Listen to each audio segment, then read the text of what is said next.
Bom dia, meus amigos. Hoje vamos fazer uma discussão sobre o arco de Jacó ou chifre elétrico. O arco de Jacó porque vem lá da Bíblia. Explicar para vocês. Vou realizar esses experimentos, né? Um experimento que envolve alta tensão e vamos trabalhar com experimentos que vai na ordem de praticamente de 10 mA e uma tensão elétrica acima de 10 kV, ou de 70 kV, 70 mil volts. Vamos lá. Aqui está o experimento. Esse aqui, o que é o chifre elétrico? É um experimento em forma de V, certo? Quando o campo elétrico aqui na base se torna muito intenso, né, quebra-se a rigidez elétrica do ar. Para quem não sabe, 1 centímetro, para que eu tenha uma centelha de 1 centímetro, eu preciso de 10 kV.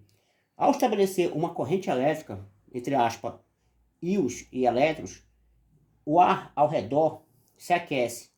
Como o ar se aquece, né, aí a gente vai ter, vou explicar para vocês por que a centelha sobe, e aí vai surgir o arco, depois esse arco ele vai subindo, subindo, e chega aqui no topo ele vai se extinguir. E novamente o fenômeno ocorre, ele se extingue e volta de novo.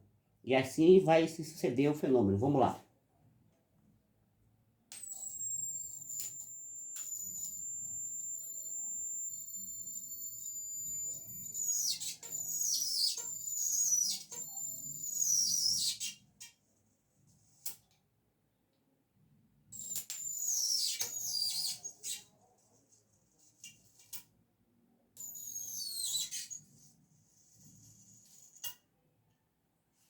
E tá aí. Agora vamos explicar para vocês o arco de Jacó. Vamos voltar para a física aqui.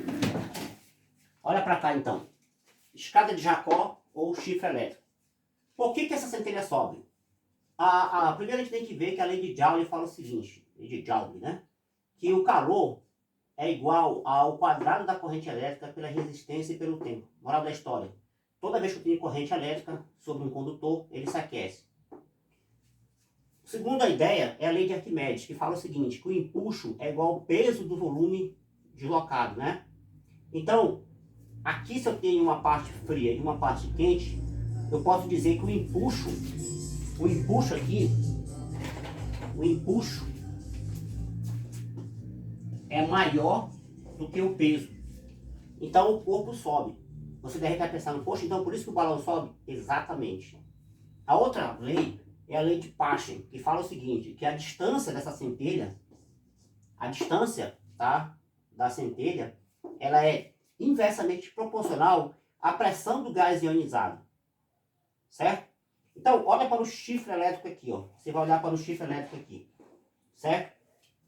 Se a gente olhar para, mantendo uma tensão constante, a gente pode notar que no início da centelha, certo? O que a gente pode observar?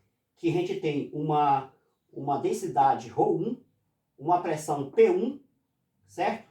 Uma pressão P1 e uma distância que eu vou chamar de D1. Então, essa distância aqui, que eu vou chamar de D2, então essa distância D1 é menor que a distância D2. Por outro lado, como ele se aquece, a gente vai ter o seguinte, que a pressão aqui em 1 é menor que a pressão aqui em 2. Certo? Resultado, a densidade aqui, ela passa a ser o quê? A densidade em 2 passa a ser menor que a densidade em 1, aqui em cima. Como a densidade é menor, a gente vai ter o quê? Uma força puxando a centelha para cima, que é justamente o empuxo. Por isso que a centelha sobe. E também, a gente pode notar também, não menos interessante, mas a força de Lorentz também que surge aqui. Então, a centelha procura a menor resistência à corrente elétrica. Então, está aqui o chifre elétrico. A gente tem uma distância aqui D1. A gente tem uma distância bem aqui do arco D2, onde ele se extingue, certo? Já dá para ver que essa distância D2 é maior que a distância D1. Por outro lado, aqui a gente tem a densidade 2 e a densidade 1. Como o ar aqui está aquecido, a gente pode dizer que a densidade em 1 é maior que a densidade em 2. Olha aí. Logicamente que a gente pode dizer aqui, pela lei de Paschen, que a pressão em 1, aqui a pressão P1 e aqui a pressão P2, a pressão em 1, né, ela vai ser menor que a pressão em 2.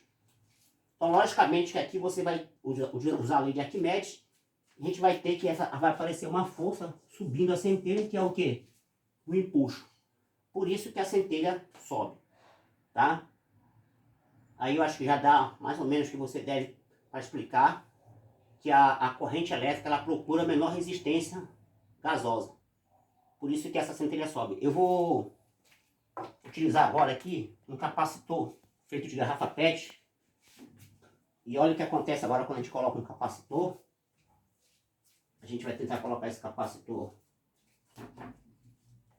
Eu fiz um capacitor para esse experimento, eu vou colocar ele em paralelo à fonte. E o negócio vai mudar completamente. Esse capacitor ele tem 6 nanofarad, feito com garrafa PET. Eu fiz um vídeo, posso fazer um vídeo aí para vocês depois explicando como faz esse capacitor. E a gente vai ver como é que fica a centelha. Tá, vamos lá?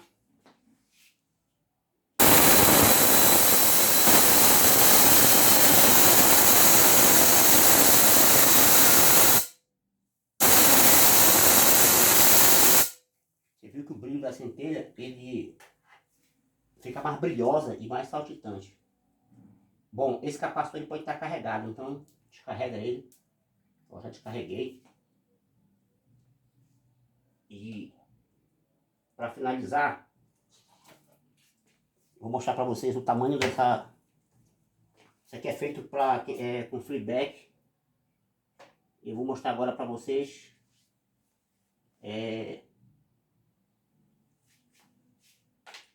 Vamos ver o tamanho desse arco aqui só para.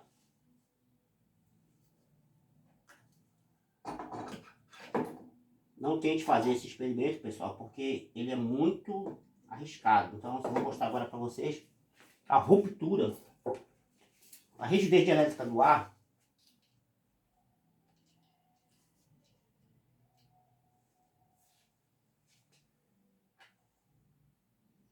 Vamos quebrar a resistência elétrica do ar.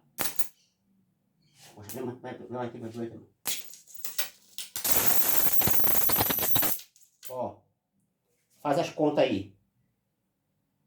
Para 1 centímetro eu preciso de 10 kV para quebrar a resistência elétrica do ar. Então, pelo tamanho da centelha, você pode fazer o cálculo. Mostra perto um pouco. Pode ir mostrando para ver quanto é que vai dar. Quanto é o tamanho desses dois freeback aqui. Aí você pode calcular qual é o tamanho, qual é a tensão elétrica, a tensão, né? Aqui. Na ordem de, eu calculo 60 kV. Vamos ver?